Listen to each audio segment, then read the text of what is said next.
mobil ini udah ada 5 generasi di Indonesia sejak tahun 1996, dan sekarang di generasi yang kelima ini Honda ngeluarin City Sedan ini dengan berikut dengan Honda Sensing-nya, dan aku mau coba ini hari ini. Sebelum masuk, aku mau nyalain mobil ini pakai remote engine start dulu biar ketika masuk kita udah adem di dalam.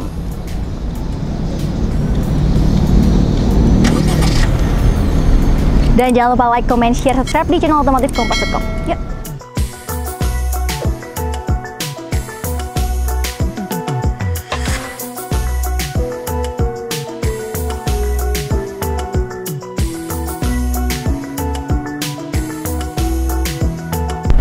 Jadi perubahan di City Sedan ini itu di eksteriornya cuma terdapat di bagian dan di belakang, yaitu di bagian bumpernya. Kalau yang di depan itu dia sudah full mengikuti warna bodi mobil, dan kalau yang di belakang dia reflektornya dari yang tegak dia sudah tiduran. Kalau untuk velgnya dia masih sama nih, ringnya 16 dan warna velgnya masih sama. Dan untuk perubahan lainnya kita langsung cobain aja yuk saat berkendara.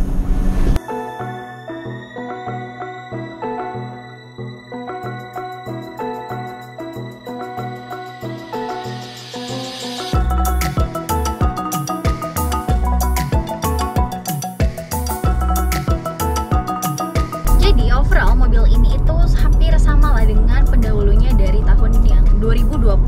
Cuman bedanya adalah penambahan Honda Sensing di mobil ini. Tentunya semakin membuat mobil ini menjadi tambah keamanan dan kenyamanannya tentu.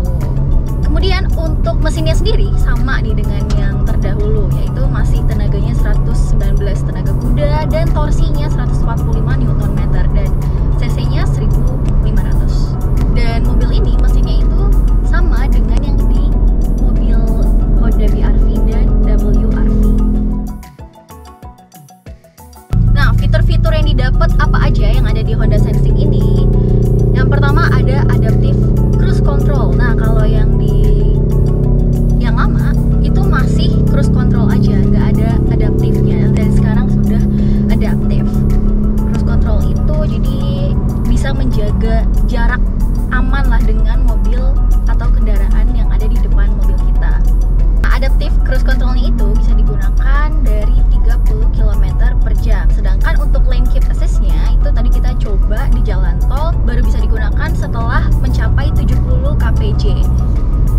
Nah, kalau lane keep assist-nya itu misalkan kita lagi di jalan nih dan agak miring sedikit, nah itu dia akan ngikutin si marka jalannya, dia akan secara otomatis membenarkan steering mobil kita sendiri.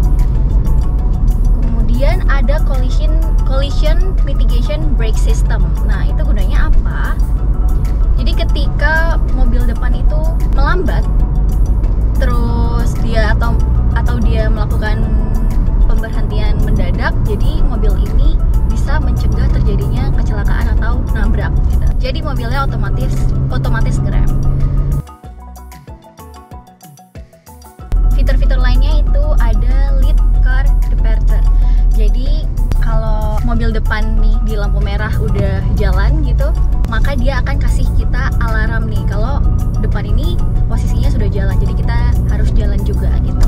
Next, ada fitur RDM atau Road Departure Mitigation System. Nah, itu apa gunanya? Jadi sedikit berbeda dengan lane keep assist. Kalau lane keep assist itu kan kita agak melewati marka jalan, maka dia akan membenarkan jalannya sendiri gitu.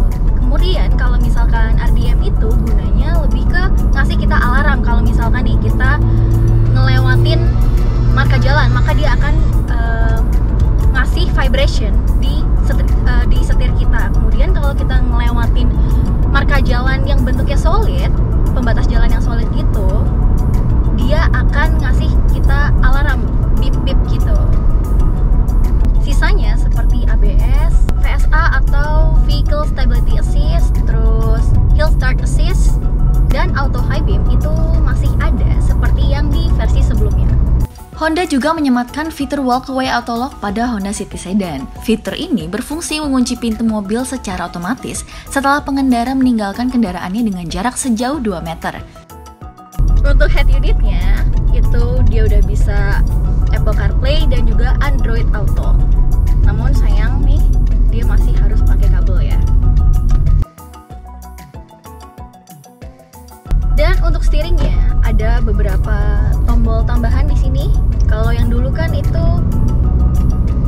ada cruise control, tapi dia belum ada penambahan dan pengurangan kecepatan dan jarak ya.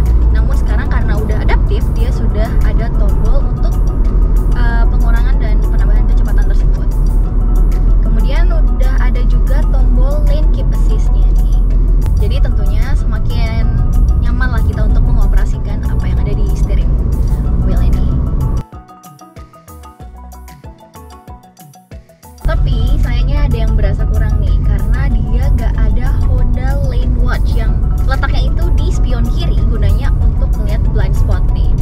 Yang sebenarnya fitur itu udah ada di Honda BR-V dan juga WR-V. Jadi sayang banget gak ada di mobil ini ya. Kemudian untuk rasa berkendaranya, mobil ini tuh ya suspensinya enak. Terus overall masih sama dengan yang tahun 2020 ya. Untuk interior juga masih sama. Nah, sedangkan untuk di belakang ini bahan joknya masih sama seperti yang lama, dan posisi duduknya tentunya juga nyaman. Nih kaki aku nggak gantung ya. Terus headrest kan tuh. Headroomnya masih luas, dan ini bisa dilihat nih, kalian lihat sendiri kaki aku masih nyaman banget nih. Terus ada 3 seat belt dan armrest tentunya. Ada 2 cup holder juga. Tapi ya seperti yang tadi aku bilang, kalau si joknya ini nggak bisa di apa namanya, belum bisa diatur dan dilipat juga, jadi nggak bisa nambah bagasi tambahan nih. Kemudian di sini itu ada 2 kisi-kisi AC ya, sama seperti yang lama. Kemudian ternyata di sini untuk chargernya cuman bisa USB-C semuanya nih, dua-duanya. Kalau yang lama kan masih ada yang A dan C. Tapi kalau di sini A-nya tuh di bagian depan doang, yang di belakang itu hanya USB-C. Overall, ini untuk suspensinya, mobilnya juga nyaman, empuk, gak keras. Kalau kita ngelewatin polisi tidur atau speed trap juga dia gak guncang ya mobilnya. Nah, tuh bisa dilihat kan, itu barusan kita lewatin speed trap lagi, dan sangat gak berasa sama sekali sih. Honda City ini ya termasuk dibilang paling mahal lah ya. Tapi dia sebenarnya pertama yang paling mahal itu adalah MG5 GT dengan harga 400 jutaan. Dan kemudian disusul dengan Honda City Sedan ini dengan harga 402 juta. Kemudian yang ketiga itu ada Vios dengan harga 376 juta rupiah. Kemudian yang paling murah adalah Mazda 2 dengan harga 348 juta. Ya walaupun sekarang udah banyak nih orang-orang yang lebih milih SUV dibandingkan sedan, tapi buat kalian yang masih pengen nih punya mobil sedan di rumah, ya City Sedan ini cocok sekali untuk kalian nih.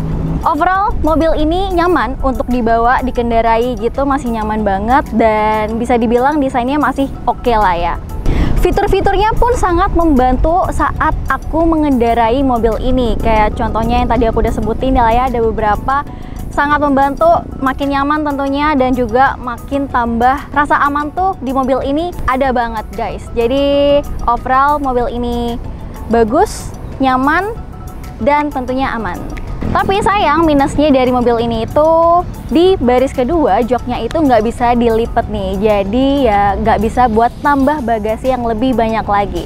Tapi buat teman-teman yang pengen punya mobil yang bisa bawa penumpang banyak dan juga bawa barang yang banyak, ya kalian bisa milih mobil Honda BR-V nih yang baru saja meluncur, yaitu yang N7X.